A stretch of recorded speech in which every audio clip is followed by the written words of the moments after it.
জয় যিশু। প্রথম পাঠ শিষ্যচরিত ৯ অধ্যায় ১ থেকে ২০তম পদ। দামাস্কাসের পথে শৌলের দিব্য দর্শন, তার খ্রিস্ট ধর্ম গ্রহণ। তখনও শৌল প্রভুর শিষ্যদের বিরুদ্ধে হুমকি দিয়ে বলে বেড়াচ্ছেন যে তিনি তাদের শেষ করে দেবেন। একদিন মহাযাজকের কাছে গিয়ে তাকে তিনি দামাস্কাসের সমাজগৃহগুলির সদস্যদের কাছে এই মর্মে পত্র লিখে দিতে অনুরোধ করলেন যে ওই ধর্মমতের অনুগামী পুরুষ বা নারী কাউকে পেলেই তিনি যেন তাদের বন্দী করে জেরুসালেমে নিয়ে আসতে পারেন। পথ চলতে চলতে তিনি দামাস্কাসের বেশ কাছেই এসে গেছেন। এমন সময় হঠাৎ একটি আলো আকাশ থেকে নেমে এসে তার চারদিকে উজ্জ্বল হয়ে জ্বলতে লাগল। তিনি মাটিতে পড়ে গেলেন এবং শুনতে পেলেন কার যেন কণ্ঠস্বর তাকে বলছে, শৌল শৌল, কেন আমাকে নির্যাতন করছো? তিনি জিজ্ঞেস করলেন, আপনি কে প্রভু? উত্তর এলো, আমি যিশু, যাকে তুমি নির্যাতন করছো। এখন ওঠো, নগরে প্রবেশ করো। তোমাকে যে কি করতে হবে সেখানেই তোমাকে তা বলে দেওয়া হবে। শৌলের সহযাত্রীরা অবাক হয়ে সেখানে দাঁড়িয়েছিল। সেই কণ্ঠস্বর শুনেও তারা কাউকে দেখতে পাচ্ছিল না। শৌল তখন মাটি থেকে উঠলেন, তার চোখ খোলা, অথচ তিনি এখন কিছুই দেখতে পাচ্ছেন না। তাই লোকেরা তাকে হাত ধরে দামাস্কাসে নিয়ে চলল। ৩ দিন ধরে তিনি দৃষ্টিহীন হয়ে রইলেন, কিছুই খেলেন না, জলও স্পর্শ করলেন না। তখন দামাস্কাসে আনানিয়ার নামে একজন শিষ্য ছিলেন। তাকে দর্শন দিয়ে প্রভু তাকে ডাকলেন, আনানিয়াস। তিনি উত্তর দিলেন, এই যে আমি প্রভু। প্রভু তাকে বললেন, যাও, সরল সরণী নামে রাস্তায় গিয়ে সেখানে জুদার বাড়িতে তার্সাস নগরের শৌল বলে একজন লোকের খোঁজ করো। এখন প্রার্থনা করছে। দিব্য দর্শনে সে দেখতে পেয়েছে আনানিয়াস নামে একজন এসে তার দৃষ্টিশক্তি ফিরিয়ে দেবার জন্যে তার ওপর একবার হাত রাখছে। আনানিয়াস উত্তর দিলেন, প্রভু, ওই লোকটির বিষয়ে অনেকেরই কাছে শুনেছি যে জেরুসালেমে সে আপনার পুণ্যজনদের কত ক্ষতি না করেছে। যারা আপনার নাম নেয় তাদের বন্দী করবার জন্যে প্রধান যাজকদের দেওয়া ক্ষমতা নিয়েই সে নাকি এখন এখানে রয়েছে। প্রভু কিন্তু তাকে বললেন, তুমি যাও, কারণ বিজাতীয়দের কাছে, তাদের রাজাদের কাছে এবং ইসরায়েলীয়দের কাছে আমার নাম বয়ে নিয়ে যাবার জন্যে সে যে আমার মনোনীত পাত্র। আমি নিজেই তাকে বুঝাবো আমার নামের জন্যে তাকে কত দুঃখ কষ্ট পেতে হবে। আনানিয়াস তখন সেখানে গেলেন। সেই বাড়িতে ঢুকে শৌলের ওপর একবার হাত রেখে তিনি বললেন, ভাই শৌল, স্বয়ং প্রভুই আমাকে পাঠিয়েছেন, সেই যিশুই।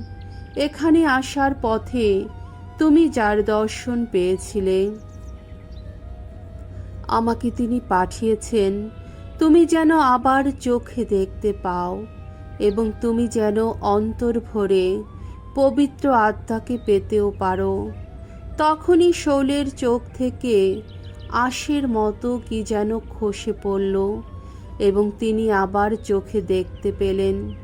তিনি এবার উঠে দাঁড়ালেন তারপর দীক্ষা স্নান গ্রহণ করলেন। তারপর তিনি কিছু মুখে দিলেন এবং দেহের শক্তি ফিরে পেলেন। দামাস্কাসে যে শিষ্যেরা ছিল শোল তাদের সঙ্গে কয়েকদিন রয়ে গেলেন। তখনই তিনি সমাজগৃহগুলিতে এই কথা প্রচার করতে শুরু করলেন যে যিশু হচ্ছেন স্বয়ং ঈশ্বরের পুত্র। প্রভুর বাণী। ঈশ্বরকে ধন্যবাদ। শাম সঙ্গীত 117 1-2 পদ। ধো, জগৎ জুড়ে ঘোষণা করো মঙ্গল সমাচার। সকল জাতির মানুষ ভগবানের স্তুতিগান করো। সকল দেশের মানুষ গাও তার গৌরব গাথা। আহা, আমাদের প্রতি তার ভালোবাসা কতই গভীর। ভগবানের বিশ্বস্ততা সে তো চিরন্তন। বাণী বন্দনা। জয় মৃত্যুঞ্জয়, জয় তোমারই জয়।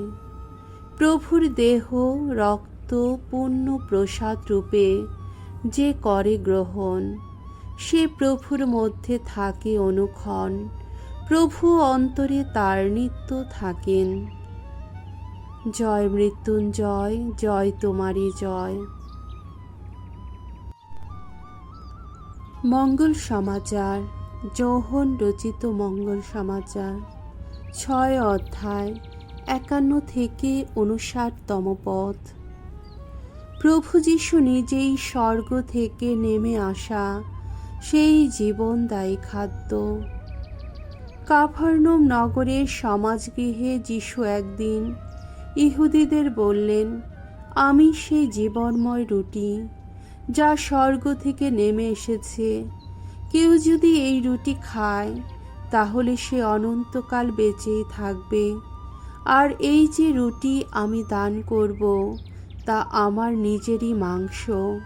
তা আমি দান করব যাতে জগতের মানুষ জীবন পেতে পারে।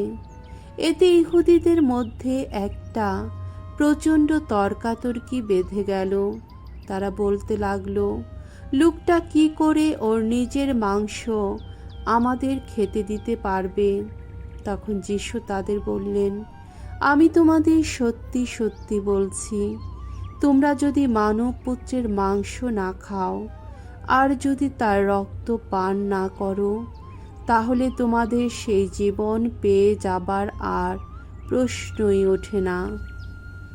যে আমার মাংস খায় ও আমার রক্ত পান করে সে শাশ্বত জীবন পেয়ে যায়, আর শেষ দিনে তাকে আমি পুনরুত্থিত করব। কারণ আমার মাংস প্রকৃত খাদ্য ও আমার রক্ত প্রকৃত পানীয়। যে আমার মাংস খায় ও আমার রক্ত পান করে সে আমার মধ্যে বাস করে আর আমিও তার মধ্যে বাস করি।